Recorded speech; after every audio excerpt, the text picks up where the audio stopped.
Dracula.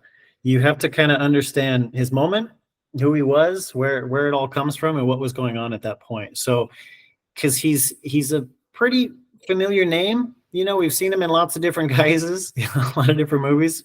I probably should put the comedy ones in too. But he himself was an interesting guy. There he is, that handsome devil, him, Vlad Cepes. So to understand where he comes from, this is the 1400s in that part of Europe. Was just a brutal time. There was a lot of murdering. A lot of murdering went on, to be honest. And it wasn't just him. A lot of people were doing this, but he definitely did enough to get a reputation for it. So to kind of go through and kind of get it. To understand why, I put this in here. That red area is the territory of the Ottoman Empire. Now, this is a little later. This is after Dracula's time.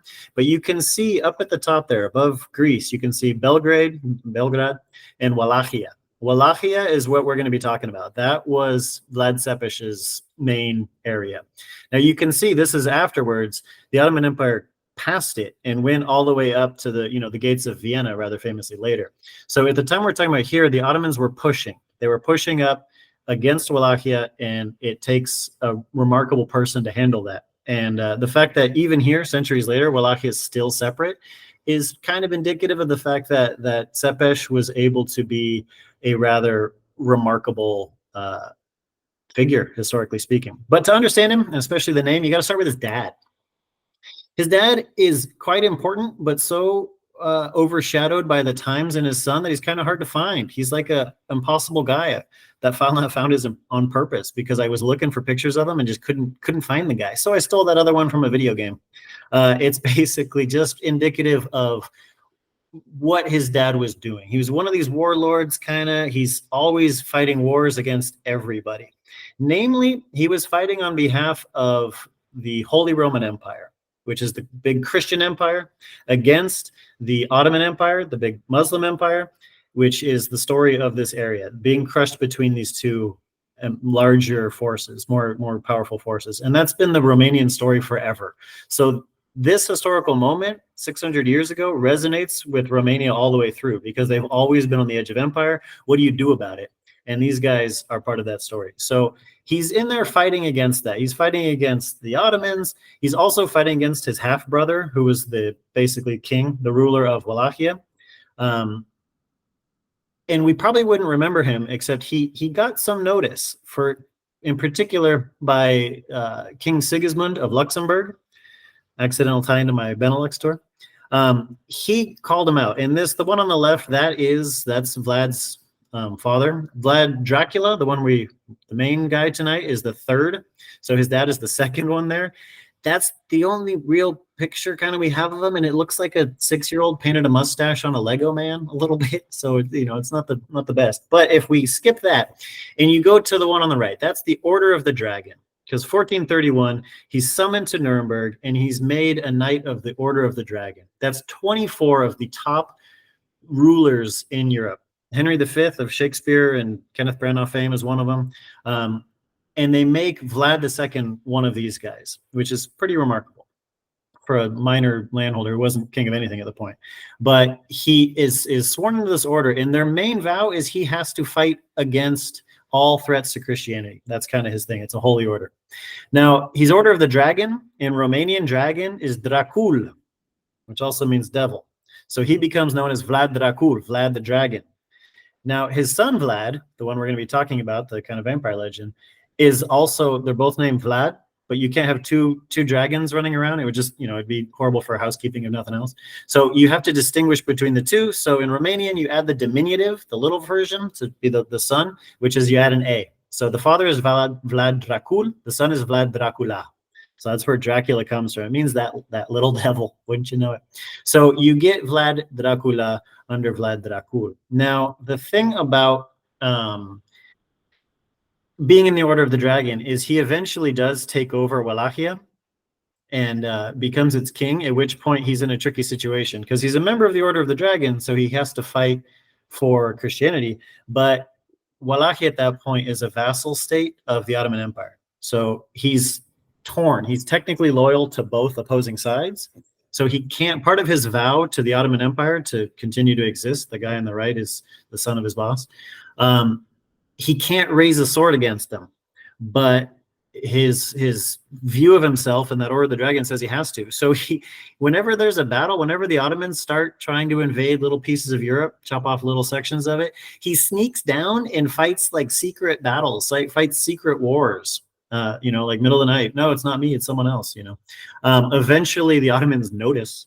Somebody says, hey, isn't that guy on our side? Why is he killing our soldiers? So they summon him down to Gallipoli, and they take him captive, and they take his sons there. Vlad on the left, that's our boy, and his brother Radu the handsome Radu. Oh my. They take him captive, and initially it looks like they're all going to get murdered because this is the 1400s. That's what happens. But the Sultan is clever.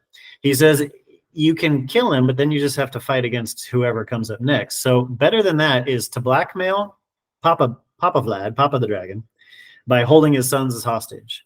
And then in the meantime, you raise the sons with your own, with Mehmed there on the right. So they become, they're peers. They're all raised together. They're taught war, history, mathematics, Aristotelian philosophy. They're educated together in this remarkable thing, so that in the future, instead of an enemy on the Wallachian throne, you have basically a puppet. Now, it kind of sort of works. Radu and Mehmed become really good friends. History says they're lovers, but gossip, you never know. So the two of them become good friends. Vlad, not so much. He's a little on the scrappier side. He gets whipped a lot because he just doesn't, fall in line a little bit. So Vlad's a little different, Radu in that. But then eventually they're growing up at the court, and they get word that Papa Vlad, Papa Dragon, has been murdered. He was overthrown in a coup by his own people. So the Sultan doesn't want whoever's in there, so he sends Vlad to take over. And he does. He takes a bunch of Ottoman soldiers. He goes up there. He sneaks into the castle, in the middle of the night, and just kills everybody. Whenever he does anything, he tends to be pretty thorough about it. So he kills everyone. And he's now basically king of Wallachia for the first time. That's one. Thing is, everybody knows they played for keeps at that point. So you can't just let him beat. So after about 30 days, they kick him out. They drive him on out. So there he is on his throne, this time in 1979, looking handsome. But they drive him out, and he's in exile from his own country. He's over in Hungary for a while. He's over there for about 8 years or so. And then he comes to the attention of this guy, John Hunyadi. Rather a legendary figure. John Hunyadi was a Hungarian general, and he this is his castle, by the way. If you want to visit that, it's in Romania too. It's not too shabby. It's kind of indicative of the importance of the guy. But he knows that the Ottomans are going to attack, and the big question is, how are they going to attack? Right down in the corner there, you've got Istanbul. It's kind of where they're starting, and up at the top left of the weird oval, you've got Belgrade. That's where he is. So he says, are they going to take the southern route, the bottom one with the 509 hours, or is he going to take the northern route? Now, John Hunyadi can't defend both of them. He can only defend one. So he goes to Vlad Tepes, and he says, you grew up with our opponent, who was Mehmet, was the Sultan at this point. You grew up with him. You know his mind. You know what he'll do. You're the best set to oppose him. So here's the deal. If you guard the northern route, I'll take the southern route.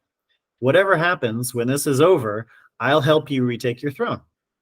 And Vlad says, okay, deal. So he guards the northern route while Hunyadi guards the southern route. Now, in the end, the Ottomans took the southern route, and they reach Belgrade, and they fight this really epic battle. It's quite a big turning point, this first Ottoman offensive.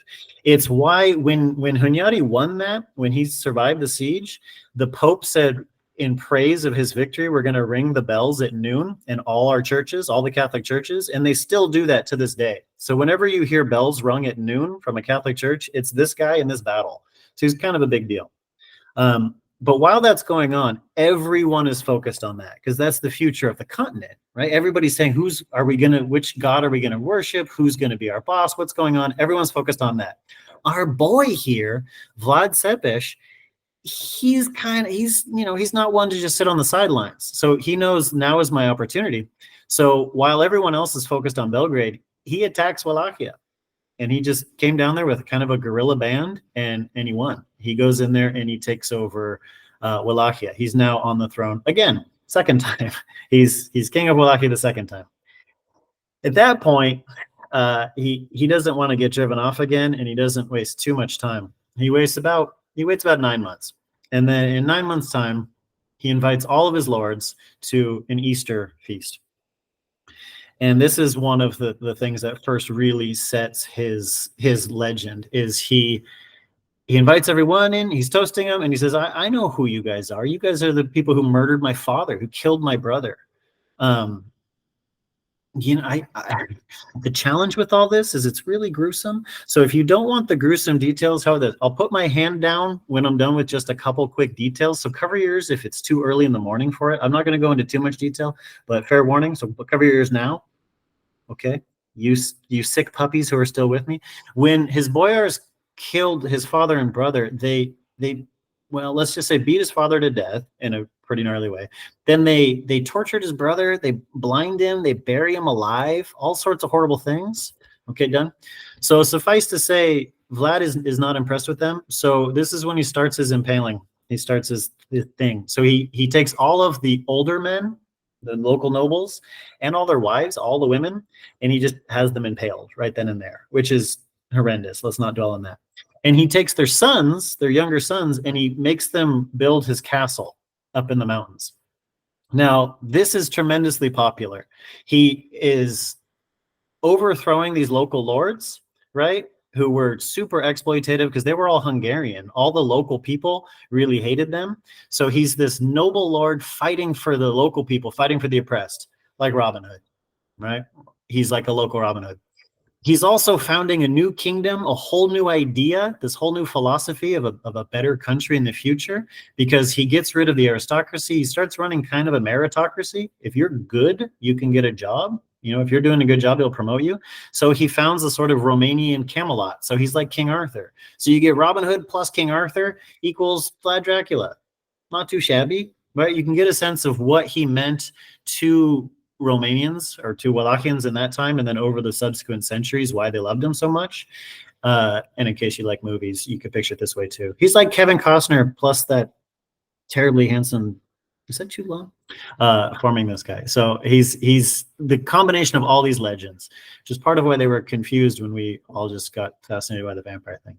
But he comes in and does that. Now, there are a couple other things that are real significant. Why he's such a legend in the area. That one on the left is what his castle looked like. That's the one that he made the sons build.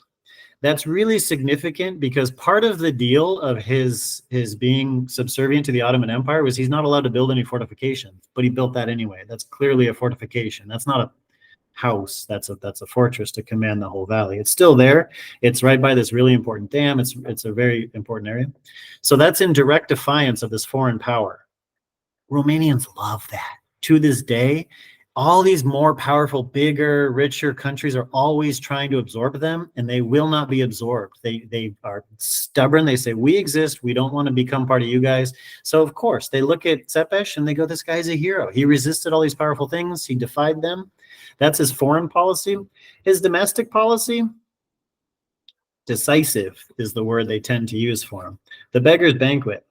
He invited all of the beggars in his capital city to a big feast, gave them all this food and wine, and they had a grand time, and they want to toast him at the end of the meal.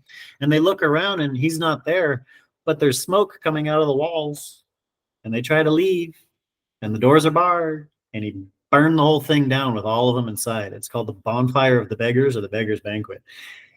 It's not it's not palatable, but at the time it was seen as super decisive. The guy definitely didn't mess around, and he's still remembered by that. But at this point, he's king of Wallachia. He's defying the powerful rulers on either side. He's slightly more popular with the Hungarians, the Holy Roman Empire, Austro-Hungarians, all that stuff.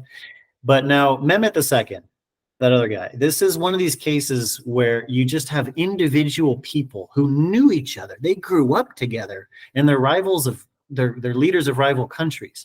I don't normally like this great man history where it's all just about individual dudes, but in this case, these two, it really kind of comes down to the two of them, because you have you have this undeniable situation where Mehmet, there on the left, wants to take what Vlad had. So he gets a couple years of defiance. He doesn't pay the tribute. He refuses to do it. Mehmet's busy because they've taken Constantinople. He's working on that local thing. Eventually, he has to come west. He wants Europe. So the situation can't hold. So Vlad says, he writes a letter. He says, "Oh, buddy, my pal, I haven't been paying you the tribute. I've been bad. I've been naughty. I would love to come pay it to you personally, but I can't leave my throne. You know how things are. You know, you leave and someone kills everybody you know. You lose your throne. I can't do it. Sorry." And Mehmet says, "No worries, my pal, my friend. I'll send someone to collect it. And you know what? Better than that, you come down, meet us at the edge of our border and bring us our tribute and everything, and then it'll all be okay." Now, Vlad is stuck because he knows if he goes down there, they're just going to kidnap him and probably execute him and put his brother on the throne, because Radu the Handsome was much more pro-Ottoman. So he doesn't want to, but Mehmet says, "I'm sending you one of my top admirals to bring you down here." And he says, "No, I'm going to send his lieutenant, but my top admiral is going to meet you right on the border there. This famous guy, the admiral who led the sacking of Constantinople. The guy's a legend." He says, "I'm going to send him to get you." There's no real pictures of him. Hamza Bey, a really important guy. So this is one of the movies made about him, Handsome Devil.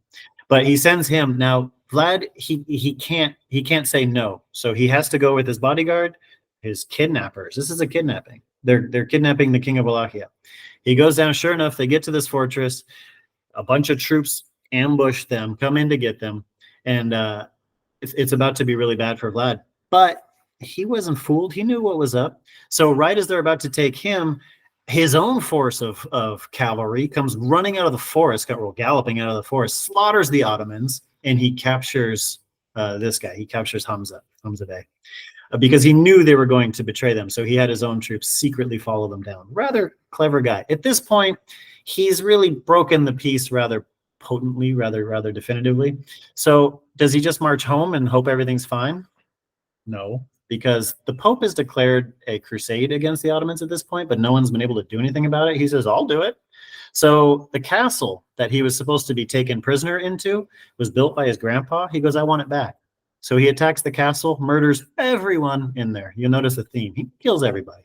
Then that's not good enough. So he, instead of taking his relatively small force and going home and fortifying or whatever, he goes on the offensive and invades that part of Ottoman territory, basically Bulgaria.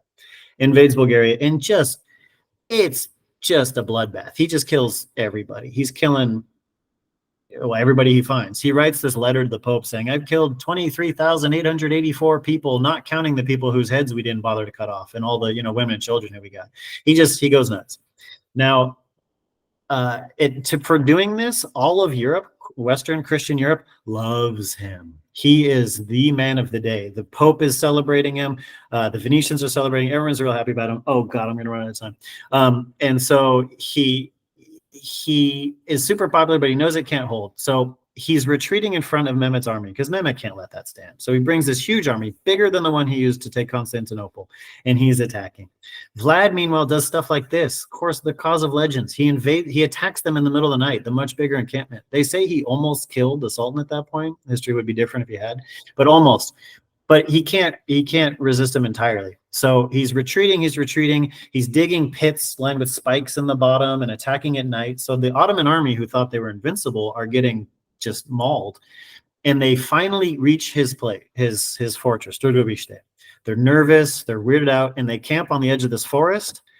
Do you know where this is going? It's not a forest. They think it's a forest till they get close, and they realize those trees are all stakes. There are somewhere in the neighborhood of 20,000 people impaled on those stakes, all Ottomans that he'd taken in his battles and impaled all of them. You can see how he got the nickname Impaler. Now, the legend says the Sultan got there and saw this and said, "I cannot deprive this country of a ruler who so clearly understands what is necessary to do." He's so impressed by him, he turns around and leaves.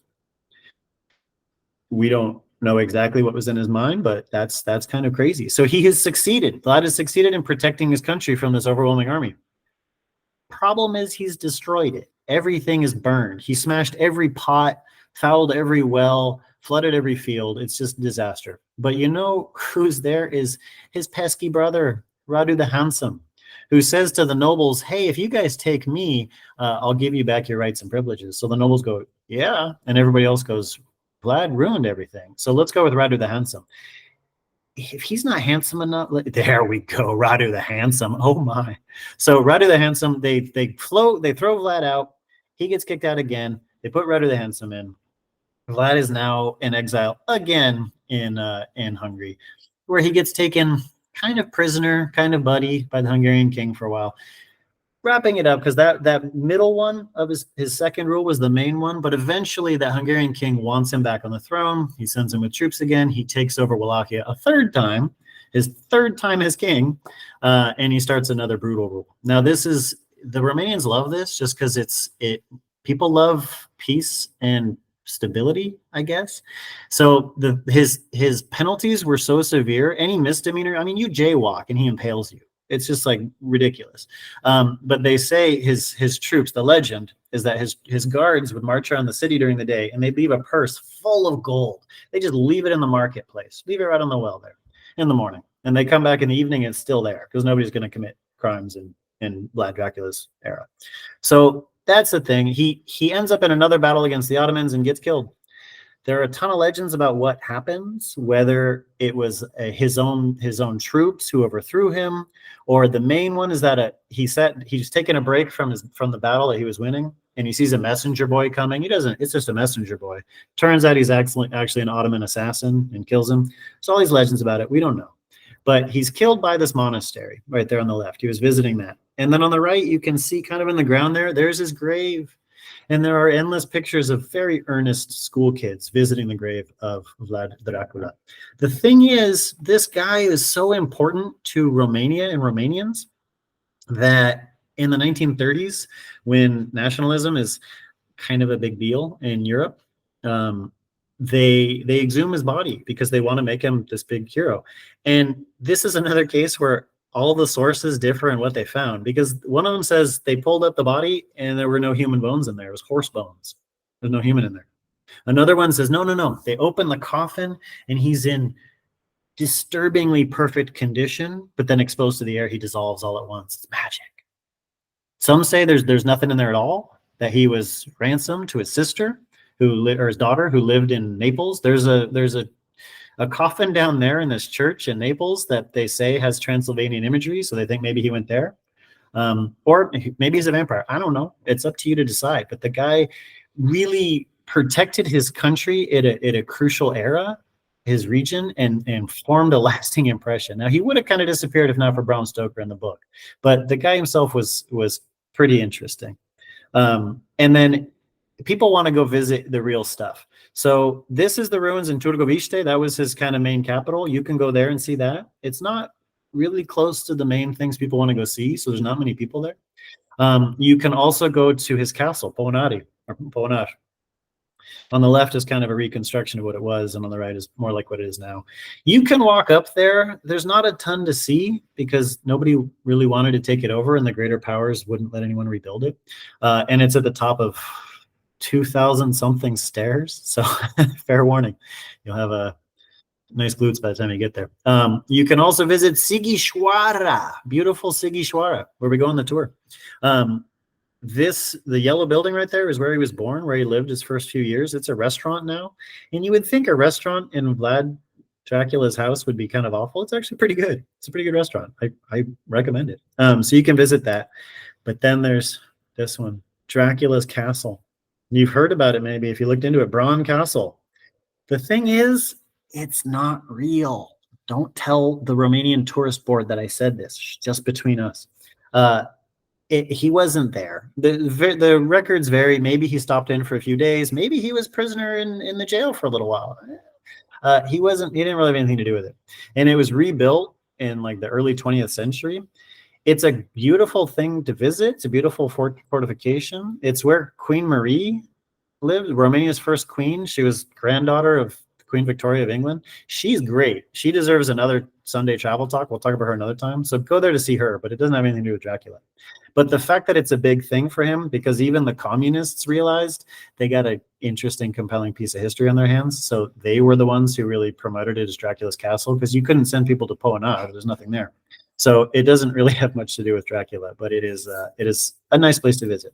But in the end of the day, you have a leader who led his area during an incredibly violent age and succeeded in keeping its sovereignty and its independence despite the best efforts of much larger kingdoms on both sides. And that's quintessentially the story of Romania. They have always wanted to be their own thing, and they somehow survived and did it, despite everybody constantly trying to take them over. So he's a pretty interesting guy and a fit representative for the country, the region, and all of its past. So there you go, Vlad Dracula Tzepes.